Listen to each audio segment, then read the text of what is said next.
Oke, pagi ini kita akan belajar di dalam satu kebenaran firman Tuhan di dalam Yeremia 18 ayat yang pertama sampai yang ke-6. Yeremia 18 ayat yang pertama sampai yang ke-6. Saya mau bacakan buat saudara dan saudara menyimak dalam hati, benar-benar mengamati setiap perkataan firman Tuhan pada pagi hari ini yang kita membaca bersama-sama. Yeremia 18 ayat yang pertama sampai yang ke-6 dikatakan, firman yang datang dari Tuhan kepada Yeremia bunyinya, pergilah dengan segera ke rumah tukang periuk. Di sana aku akan memperdengarkan perkataan-perkataanku kepadamu. Lalu pergilah aku ke rumah tukang periuk dan kebetulan ia sedang bekerja dengan pelarikan. Apabila bejana yang sedang dibuatnya dari tanah liat di tangannya itu rusak, maka tukang periuk itu mengerjakannya kembali menjadi bejana lain menurut apa yang baik pada pemandangannya. Kemudian datanglah firman Tuhan kepadaku bunyinya, masakan aku tidak dapat bertindak kepada kamu seperti tukang periuk ini, hai kaum Israel? Demikianlah firman Tuhan. Sungguh, seperti tanah liat di tangan tukang periuk, demikianlah kamu di tanganku, hai kaum Israel. Ya, kalau kita melihat di dalam satu apa yang kita baca di dalam satu perikop ini, di dalam kitab Yeremia pasal 18 1 ayat 6, bagaimana Tuhan meminta Yeremia untuk pergi ke tukang periuk. Dan Tuhan bilang bahwa di sana aku akan memperkatakan perkataanku kepadamu. Kemudian ketika Yeremia ini melihat tentang proses bagaimana sebuah bongkahan tanah liat, sebuah proses yang terjadi, yang dikerjakan oleh tukang periuk dari tanah liat, dari bongkahan tanah liat sampai terbentuk menjadi bejana. Bagaimana juga Yeremia melihat seorang penjunan memiliki sebuah rancangan, sebuah ide di dalam pandangan, di dalam pikiran dia untuk membentuk tanah liat itu menjadi bejana yang baik di dalam pandangan dia. Ada sebuah proses yang terjadi. Apa yang dikerjakan oleh tukang periuk ini tidak hanya membentuk sekedar sampai pada membentuk sebuah bejana saja, tapi bagaimana seorang tukang periuk ini membentuk sebuah bejana yang baik di dalam pandangannya, yang indah di dalam pandangannya. Ya. Ada sebuah proses di sana. Kita tahu bahwa tanah liat tidak secara otomatis berubah menjadi bejana yang indah. Tapi bagaimana tukang periuk melalui sebuah proses. Ada sebuah proses yang dikerjakan oleh tukang periuk ini sampai kemudian tanah liat ini tidak hanya sekedar menjadi bejana, tapi tanah liat ini menjadi bejana yang indah. Bahkan ketika tukang periuk itu melihat bahwa ini bejana belum indah, ada sesuatu yang rusak. Ketika dalam sebuah proses itu tidak sesuai dengan apa yang saya mau rancang, belum baik sesuai dengan apa yang saya pandang baik. Maka bagaimana tukang periuk itu memproses ulang. Mungkin tanah liat itu akan disatukan kembali, dipukul-pukul lagi, diuleni, bahkan dibanting ke meja, agar kembali kemudian mudah dibentuk lagi dan menjadi satu bejana yang indah menurut pandangan dia. Bejana yang baik menurut pandangan dia. Dan ketika Yeremia sedang melihat satu proses ini, bagaimana tukang periuk membuat sebuah bejana, Tuhan memperkatakan sesuatu. Tuhan memperkatakan sesuatu melalui sebuah metafora. Bagaimana Tuhan memetaforakan dirinya sebagai penjunan. Dan Tuhan memetaforakan kita sebagai kaum Israel yang adalah miliknya, satu bangsa pilihannya, kepunyaannya, dimetaforakan sebagai tanah liat. Dan dari situ Tuhan ingin Yeremia mengerti dari apa yang diberitakan kepada Tuhan. Yeremia mengerti bahwa dirinya yang adalah penjunan, yang adalah pemilik dari kaum Israel, akan memprosesnya, akan membentuk kaumnya yang menjadi kepunyaannya itu sesuai dengan rancangannya, sesuai dengan apa yang dia pandang baik di dalam kaum Israel, di dalam bangsa kepunyaannya. Tuhan memperkatakan supaya Yeremia mengerti bahwa inilah yang akan aku lakukan. Seperti tukang periuk memperlakukan tanah liat, inilah yang aku mau perlakukan terhadap kaum Israel. Bagaimana membentuk, bagaimana memproses sesuai dengan apa yang dia rancang. Dan apa yang dikatakan oleh Tuhan kepada Yeremia ini berlaku juga di dalam diri kita sebagai Israel rohani. Kaum kepunyaannya. Orang-orang yang sudah dimilikinya. Orang-orang yang ditebusnya. Kita adalah orang-orang yang menjadi kepunyaan Allah. Dan itulah yang akan juga diperlakukan di dalam kehidupan kita. Bagaimana Tuhan membentuk. Tuhan memproses. Tuhan mengolah kita. Untuk kita dibentuk menjadi bejana-bejana yang indah. Itulah tema kita pada pagi hari ini. Menjadi bejana yang indah. Apa yang dikatakan Tuhan di dalam kitab Yeremia? Ini menunjukkan bahwa kehidupan kita ini adalah sebuah proses. Apa yang dikatakan oleh di dalam kitab Yeremia ini menunjukkan bahwa kehidupan ini adalah sebuah pembentukan yang dikerjakan oleh Allah sendiri. Allah sebagai penjunan kita. Allah sebagai tukang priok kita. Kehidupan ini adalah sebuah proses, bahwa manusia memiliki sebuah proses kehidupan yang mirip dengan bejana yang sedang dibentuk itu. Dan kita harus mengerti, di dalam kehidupan ini tidak ada momen dalam kehidupan kita yang bukan merupakan proses kehidupan kita, bagi hidup kita.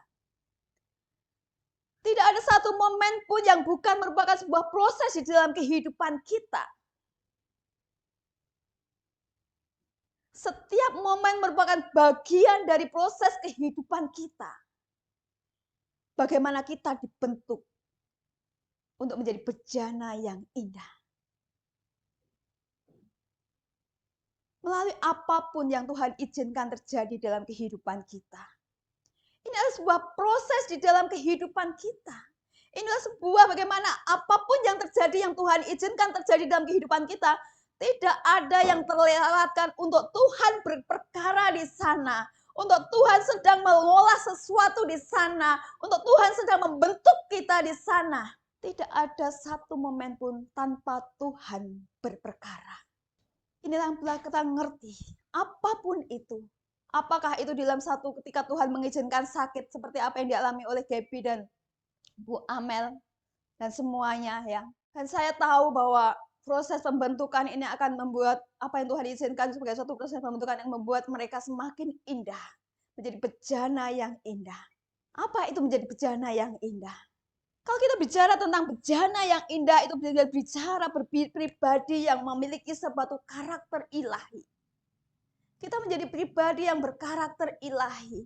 Kita menjadi pribadi yang memiliki sesuatu nilai luhur di dalam kehidupan kita. Kita menjadi orang yang berkualitas, kita menjadi orang-orang yang semakin berkenan kepada menyukakan hati Tuhan. Menjadi kesukaan bagi nama Tuhan. Kita menjadi pribadi yang menyatakan kemuliaan Tuhan di dalam satu kehidupan kita.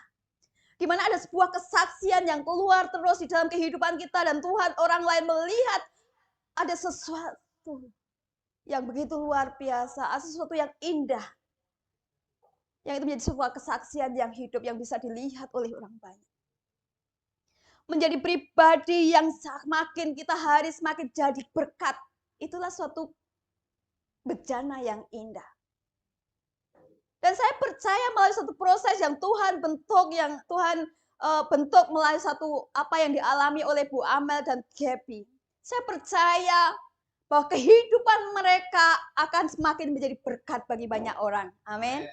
Akan ada banyak kesaksian yang keluar dari kehidupannya yang bisa dilihat oleh orang dan orang bisa memuliakan Tuhan. Ada banyak akan orang diberkati melalui kehidupan mereka. Dikuatkan, dibangun imannya. Ini sesuatu yang pasti terjadi. Sebuah proses yang Tuhan kerjakan. Tuhan tidak pernah melewatkan itu. Tuhan selalu berperkara di dalam setiap momen yang kita alami. Tidak ada sesuatu yang sia-sia. Yang ketika Tuhan mengizinkan sesuatu, itu hanya sekedar guyonan atau sekedar sesuatu yang isengan. Tapi ada sesuatu yang Tuhan sedang kerjakan di sana. Bagaimana sebuah proses pembentukan yang terjadi di dalam kehidupan kita. Apakah kita akan menjadi dalam setiap proses kehidupan ini ya? kita melewati kehidupan kejadian demi kejadian, kejadian yang Tuhan izinkan terjadi dalam kehidupan kita yang seringkali kadang-kadang kita nggak mengerti kenapa itu terjadi. Nah, bagaimana kita melewati suatu proses kehidupan kita ini? Apakah kita menjadi pribadi yang alot? Apakah kita menjadi satu tanah liat yang keras, yang sulit dibentuk? Yang akhirnya kita harus dihancurkan dulu, kita harus diuleni, kita harus diolah begitu demikian rupa. Ataukah kita menjadi satu tanah liat? Menjadi pribadi yang semakin hari semakin mudah dibentuk. Nah, pagi hari ini kita akan belajar. Ada dua hal paling hak yang saya mau bagikan untuk kita pahami, untuk bagaimana kita menjadi pribadi yang mudah dibentuk dalam proses kehidupan ini yang kita jalani melalui kejadian-kejadian yang Tuhan izinkan terjadi dalam kehidupan kita. Sehingga pada akhirnya kita menjadi bejana yang indah, yang sesuai dengan pandangan Allah. Yang sesuai dengan apa yang Tuhan mau rancang di dalam kehidupan kita. Apa itu dua hal? Yang pertama adalah memahami agungnya nilai diri kita. Ini yang perlu kita pahami ketika kita menjalani sebuah proses kehidupan kita. Kita akan menjadi orang yang mudah untuk dibentuk. Kita akan menjadi orang yang rela di dalam sebuah pembentukan dan kita meresponi dengan memiliki satu sikap yang benar dalam sebuah proses pembentukan. Ketika kita mengerti nilai agungnya, betapa agungnya nilai daripada diri kita. Kalau seseorang memiliki gambar diri yang rusak, tidak mengerti betapa agungnya nilai-nilai di dalam kehidupannya yang begitu luar biasa, maka ketika ada sesuatu responnya seperti itu, negatif. Tuhan tidak sayang lagi, Tuhan meninggalkan, Tuhan tidak adil, dan segala macam. Menghakimi, menyalahkan orang lain, selalu negatif apa yang muncul. Maka kita perlu memahami betapa agungnya nilai diri kita. Sebesar apakah, seagung apakah nilai diri kita itu. Kita perlu memahami, kita belum benar-benar memandang dan itu menjadi sesuatu yang terserap di dalam diri kita. Itulah nilai, betapa agungnya nilai diri kita itu. Dan kita perlu memahami, jangan hanya kita menjadi latah, orang-orang Kristen yang latah, nilaimu begitu luar biasa loh, amin, agung loh kamu itu begitu berharga, bernilai. Kita tidak memahami dengan penuh dan kita hanya menjadi orang Kristen yang latah, amin, amin, tapi tidak memahami dengan benar. Kita hanya mengerti dengan otak kita. Maka respon kita juga akan negatif ketika sebuah proses Tuhan kerjakan. Melalui apa yang Tuhan izinkan dalam satu kehidupan kita, kita akan menjadi orang negatif. Kita akan menjadi orang yang menyakiti. Tanpa memiliki sebuah dasar, memperkatakan sesuatu tanpa dasar, dan segala macam. Oleh karena sesuatu yang rusak nilai, kita tidak mengerti betapa agungnya nilai diri kita. Yang Allah sudah berikan di dalam satu kehidupan kita. Maka kita perlu memahami benar tentang agungnya nilai diri kita. Dan saya mau berikan sebuah gambaran tentang seberapa sih nilainya diri kita, agungnya satu nilai dalam diri kita. Dengan menggunakan sebuah perumpamaan bahwa orang akan memandang sebuah benda. Ya. Orang akan memandang sesuatu, apakah benda ini atau sesuatu ini bernilai tinggi atau tidak. Ada dua indikator, ada dua faktor yang menentukan. Yang pertama adalah seberapa tinggi kesediaan orang untuk membayarnya. Seberapa tinggi, katakan, seberapa tinggi kesediaan orang untuk membayarnya. Saya umpamakan ketika saya boleh melihat tentang pameran lukisan ya. Ada banyak terpampang pameran lukisan di sana. Ya. Dan saya mau melihat berapa besarnya nilai sebuah lukisan ini. Maka nilai lukisan ini ditentukan dari seberapa besar, seberapa tinggi kesediaan orang untuk membayarnya. Sehingga orang itu dapat memilikinya. Seberapa besar agung diri kita adalah seberapa besar juga ada satu pribadi yang Allah begitu membayarnya dengan nilai tinggi. Allah sudah membayar kita dengan nilai yang tinggi. Dikatakan bukan dengan barang yang panah, tapi dengan darah yang mahal. Sehingga kita bisa melihat betapa tingginya. Seperti saya bisa melihat, oh ini lukisan ini begitu tinggi nilainya ternyata. Nah begitu juga kita melihat diri kita. Ada satu pribadi yang begitu bersedia membayar kita dengan nilai yang begitu tinggi. Dan saudara juga memandang orang lain, ini orang ini berharga, orang ini bernilai. Ketika saudara juga memahami bahwa dia, Allah rela bersedia membayar seseorang itu dengan nilai yang tinggi, dengan darahnya. Dan itulah yang perlu kita pahami di dalam satu kehidupan kita. Kita perlu mengerti tentang seberapa besar sih nilai diri kita oleh karena dengan melihat apa yang Yesus Allah sudah korbankan untuk membayar kita. Dia bersedia membayar kita dengan harga yang begitu luar biasa tinggi, yaitu dengan darahnya sendiri. Di dalam 1 Petrus 1 ayat 18-19, sebab kamu tahu bahwa kamu telah ditebus dari cara hidupmu yang sia-sia yang kamu warisi dari nenek moyangmu itu, bukan dengan barang yang panah, bukan pula dengan perak atau emas, melainkan dengan darah yang mahal. Amin. Melainkan dengan darah yang mahal, yaitu darah Kristus yang seperti darah anak domba yang tak bernoda dan tak bercacat. Inilah nilai saudara. Inilah nilai diri kita. Inilah nilai daripada orang-orang yang ada di dalam Kristus yang kita seringkali kita melihat mereka, mungkin kita punya hati merendahkan mereka, tapi itulah nilai daripada seseorang yang ada di sekitar kita, yang ada di dalam Kristus, yang kita menjadi satu keluarga di dalam Kristus. Jadi seberapa besar orang rela membayar diri kita, itulah nilai diri kita. Yesus sudah membayar dengan darahnya. Dan nilai ini tidak bisa dibandingkan dengan apapun juga. Begitu mahalnya kita, begitu agungnya kita. Sehingga dibutuhkan satu pengorbanan daripada darah Kristus. Satu darah dari nyawa yang tidak berdosa. Ya. Yang tidak bercacat celah. Darah Kristus sudah curahkan untuk membayar kita. Jadi inilah yang perlu kita pahami di dalam satu kehidupan kita. Ini yang kita perlu pahami di dalam kehidupan daripada orang-orang yang percaya kepada Yesus, yang menjadi keluarga besar kita, khususnya kita ada di dalam sebuah komunitas di dalam gereja LSC. Kalau kita tidak memandang kehidupan kita, memandang diri kita seperti demikian agungnya, kalau kita tidak memandang orang lain juga demikian agungnya, maka pandangan kita sudah rusak. Kita keluar daripada apa yang Allah mau. Dan itu menyebabkan gambar diri kita rusak. Kita harus kembali kepada satu kebenaran firman Tuhan. Kita harus mengerti bagaimana Allah memberikan nilai di dalam diri kita.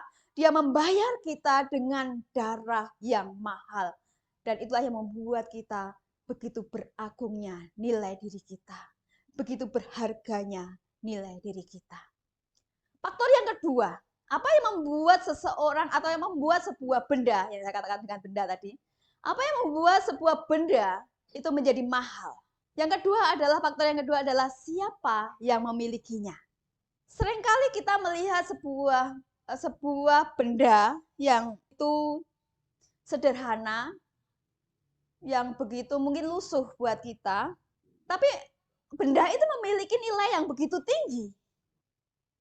Dan kenapa benda itu begitu tinggi? Itu ditentukan siapa pemiliknya. Maka kita perlu melihat diri kita, siapakah pemilik kita? Kalau kita mengerti akan pemilik kita, maka kita akan memahami diri kita itu adalah satu pribadi yang memiliki nilai yang begitu luar biasa. Siapakah yang memiliki kita?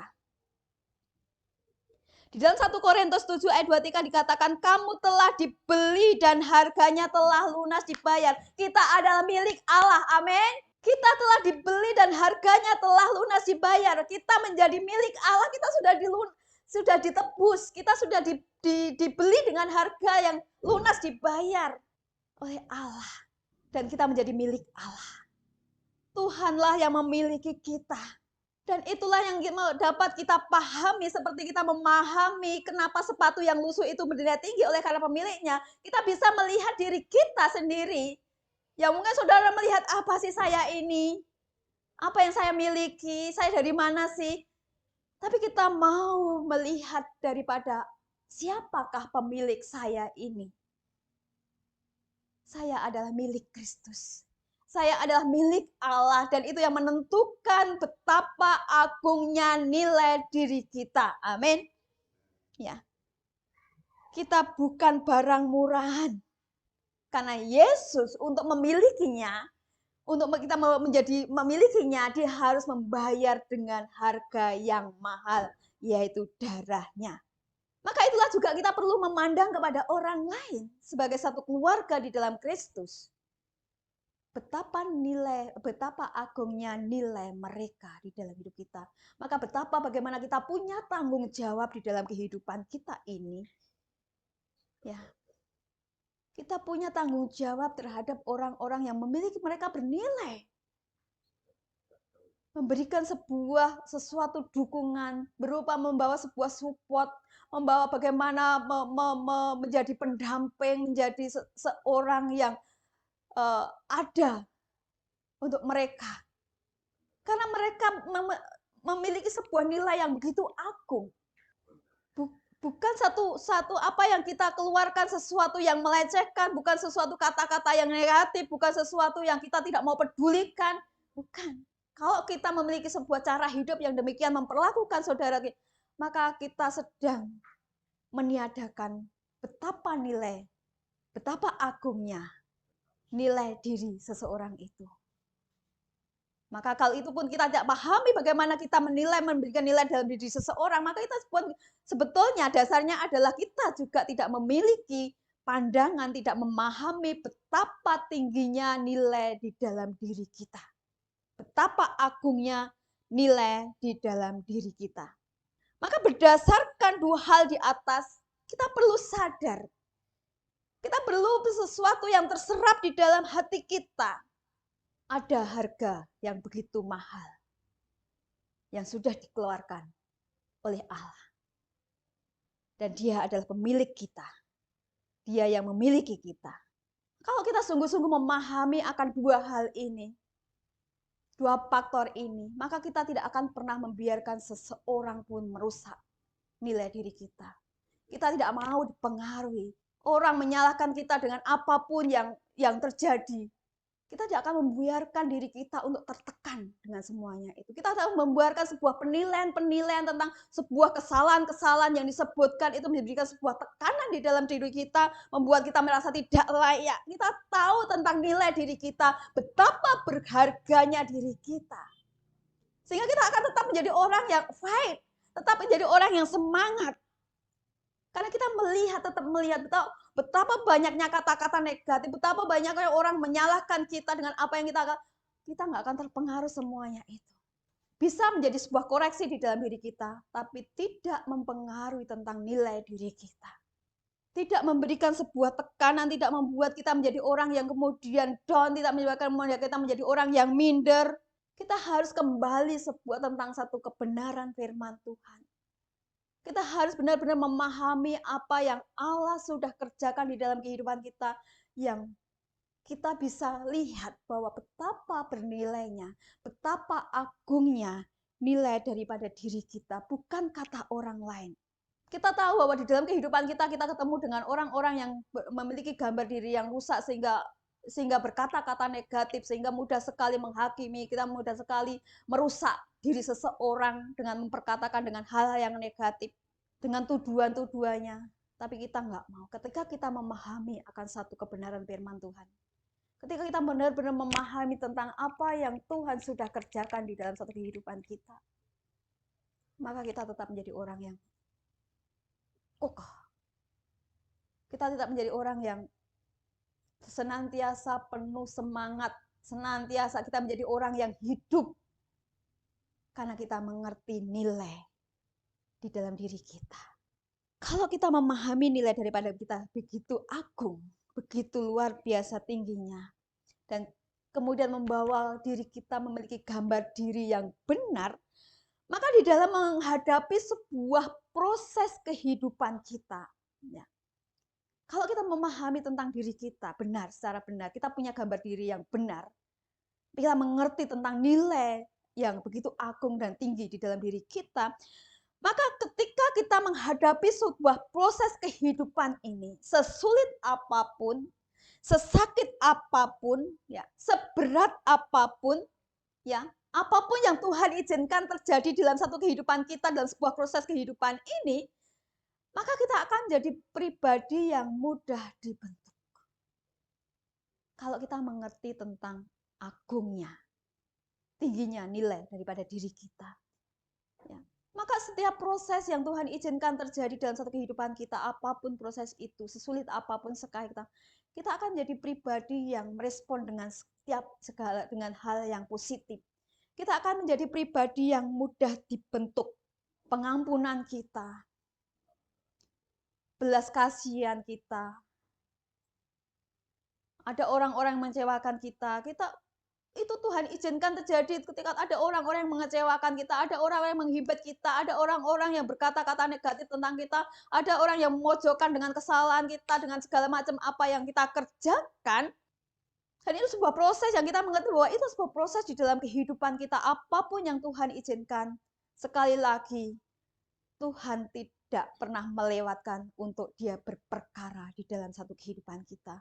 Dia selalu ada. Dia selalu melihat kita dengan detailnya. Dan ketika kita melihat setelah betapa tingginya itu, maka kita akan menjadi orang yang mudah dibentuk. Bagaimana kita mudah untuk mengampuni. Bagaimana satu karakter-karakter yang Tuhan ingin bentuk melalui semuanya itu dengan kesulitan, kesakitan, kekecewaan yang Tuhan izinkan terjadi. Kita menjadi orang-orang yang bagaimana kita komitmen kita, ya, integritas kita, tanggung jawab kita dibentuk di sana. Dan kita akan meresponi dengan sikap yang benar. Sehingga kita akan tampil menjadi orang yang bernilai tinggi. Kita akan tampil menjadi bernilai luhur. Kita akan menjadi pribadi, menjadi bejana yang indah, yang itu tampak di dalam tindakan dan keputusan kita. Kita menjadi orang yang sekali lagi mudah mengampuni. Kita menjadi orang yang tetap komitmen di dalam setiap masalah, situasi yang tidak mengenakan. Ya. Kita tetap punya integritas dan tanggung jawab. Ketika ada sebuah tekanan yang menghimpit kita tidak menghiraukan semuanya itu, dalam artian kita tidak ada dalam sebuah sesuatu yang menekan, tapi bagaimana ketika satu proses, ketika ada orang mengecewakan kita, ketika ada orang sesuatu yang masalah di dalam kehidupan kita, ketika mungkin Tuhan mengizinkan sesuatu yang sakit di dalam diri kita, ya, apakah itu sakit di dalam satu tubuh fisik kita atau sesuatu yang menyakitkan di dalam jiwa kita akan menjadi orang yang tetap punya integritas, kita tetap menjadi orang yang terus bekerja, mengerjakan sebuah tanggung jawab kita. Dan semua itu akan diuji dalam sebuah proses kehidupan kita, semua itu akan menjadi muncul kalau kita mau, kalau kita merelakan itu, kalau kita memahami. Karena kita memahami betapa tingginya nilai di dalam satu kehidupan kita. Kita tidak menjadi orang yang mudah patah. Kalau kita memahami tentang nilainya diri kita, maka kita tidak akan, aku itu berharga gitu. Sehingga kita tidak menjadi orang yang gampang-gampang mundur, hopeless, dan segala putus asa, kemudian mutungan. Tapi bagaimana kita tetap bangkit, kita mengerjakan apa yang Tuhan percayakan, kita tetap setia, kita tetap bagaimana mengerjakan dengan penuh tanggung jawab, kita tetap bagaimana kita bersuka cita, kita penuh semangat di dalam segala kesulitan, kita tetap berjalan dengan tegap. Ketika kita mengalami jatuh, mungkin kita mengalami sebuah jatuh, kita tetap bangkit dan tetap berjalan dengan tegap. Karena selalu ada anugerah buat kita, karena kita itu bernilai, karena kita itu berharga. Karena Yesus sudah mati buat kita. Yesus sudah mengeluarkan sesuatu yang berharga untuk menebus kita, membuat kita itu menjadi miliknya. Kita itu begitu berharga. Sehingga selalu ada anugerah buat kita. Nah, kita menjadi orang yang merusak diri kita, menghakimi diri kita ketika kita mungkin ada di dalam sebuah kejatuhan. Tapi kita akan bangkit. Kita akan bangkit, kita akan tetap berjalan dengan tegap. Karena kita melihat bahwa saya berharga. Selalu ada anugerah Allah yang Tuhan sediakan buat kita. Kita adalah biji mata Tuhan. Kalau dia sudah mati buat kita ketika kita masih berdosa. Yang saat ini kita adalah orang yang sudah dikuduskan, orang menjadi sesuatu miliknya. Apa yang Tuhan tidak mau kerjakan buat kita. Ya, seberapapun Tuhan memproses hidup kita di dalam kehidupan kita. Seberapapun Tuhan mengizinkan sesuatu terjadi dalam kehidupan kita. Kita perlu memahami kita adalah orang berharga.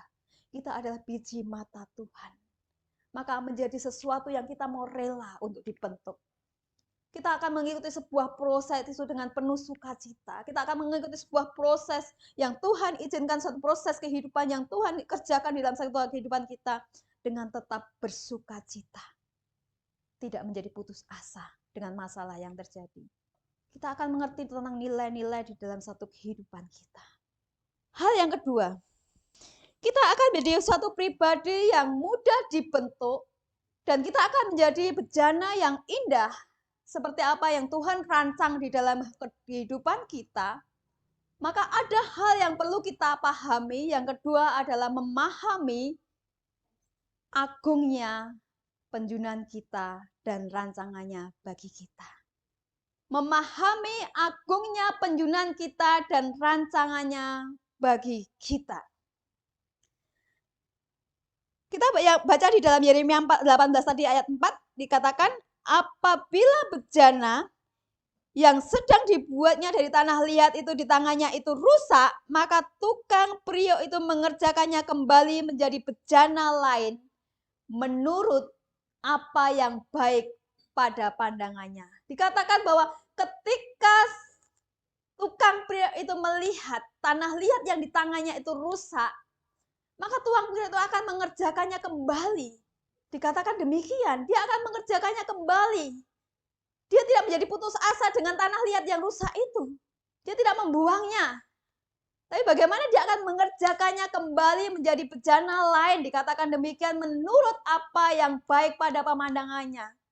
Dan mungkin itu bisa 2 kali, mungkin itu bisa 3 kali. Mungkin dia isi itu 4 kali atau berkali-kali, beratus kali. Sampai dia bisa melihat tanah liat itu menjadi bejana yang indah menurut pemandangan dia.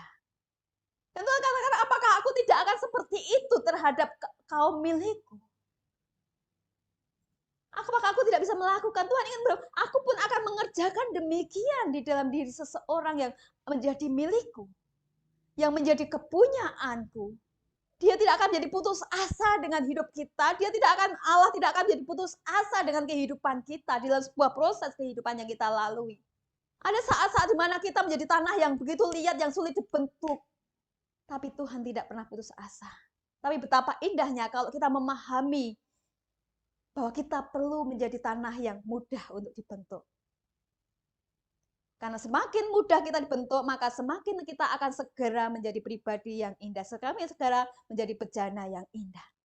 Betapa pentingnya kita memahami agungnya panjunan kita dan rancangannya. Itu akan membentuk kita, mempengaruhi kita. Itu akan menolong kita untuk kita menjadi pribadi yang mudah dibentuk. Ya. Tukang priok ini memiliki hak yang penuh sebagai penjunan yang agung. Dia memiliki sebuah ide, dia memiliki sebuah rancangan yang ada di dalam pikirannya, yang dituangkan di dalam sebuah pembentukan dalam suatu bejana ini. Dia membentuk sedemikian rupa dengan segala keahliannya. Sehingga bejana ini benar-benar menjadi sama dengan apa yang ada di dalam pikirannya. Sesuatu yang indah yang mereka lihat. Nah, penjunan kita adalah Allah. Dia adalah penjunan agung kita. Dia penjunan yang begitu dahsyat. Karena Allah sang penjunan kita itu adalah Allah yang penuh kuasa. Allah yang penuh kasih, Allah yang penuh dengan segala keajaiban, Allah yang penuh dengan komitmen, Allah yang memiliki rancangan yang indah buat kita. Satu rancangan yang baik. Maka kita katakan bahwa Dia adalah penjunan kita yang agung. Dia adalah penjunan kita yang baik. Dia adalah penjunan kita yang mulia. Ya. Yeremia 29 ayat 11 dikatakan, sebab aku ini mengetahui rancangan-rancangan apa yang ada padaku mengenai kamu. Demikianlah firman Tuhan, yaitu rancangan damai sejahtera dan bukan rancangan kecelakaan, untuk memberikan kepadamu hari depan yang penuh harapan. Itulah rancangan kita, rancangan di dalam kehidupan kita yang dimiliki oleh penjunan kita, yaitu Allah kita. Satu rancangan yang indah, rancangan yang penuh dengan damai sejahtera, rancangan yang bukan sebuah rancangan kecelakaan, kejelekan, tapi rancangan yang baik atas hidup kita. Dan panjunan kita selalu bekerja. Tuhan tadi katakan bahwa apakah aku tidak akan mengerjakan itu? Seperti seorang tukang priok ini yang terus mengolahnya menjadi sebuah bejana yang indah. Apabila dia rusak, dia akan mengambil lagi tanah itu dan kemudian dibentuknya lagi.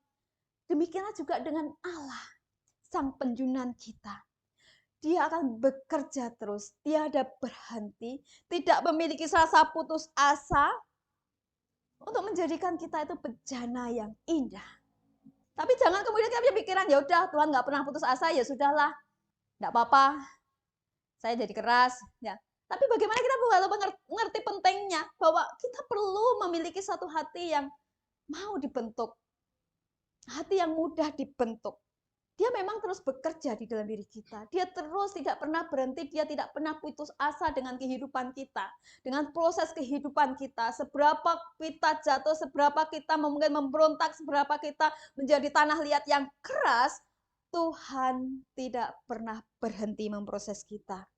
Dari dalam Roma 8 ayat 28 dikatakan demikian, kita tahu sekarang bahwa Allah turut bekerja dalam segala sesuatu untuk mendatangkan kebaikan bagi mereka yang mengasihi Dia, yaitu bagi mereka yang terpanggil sesuai dengan rencana Allah. Kita tahu bahwa Allah turut bekerja.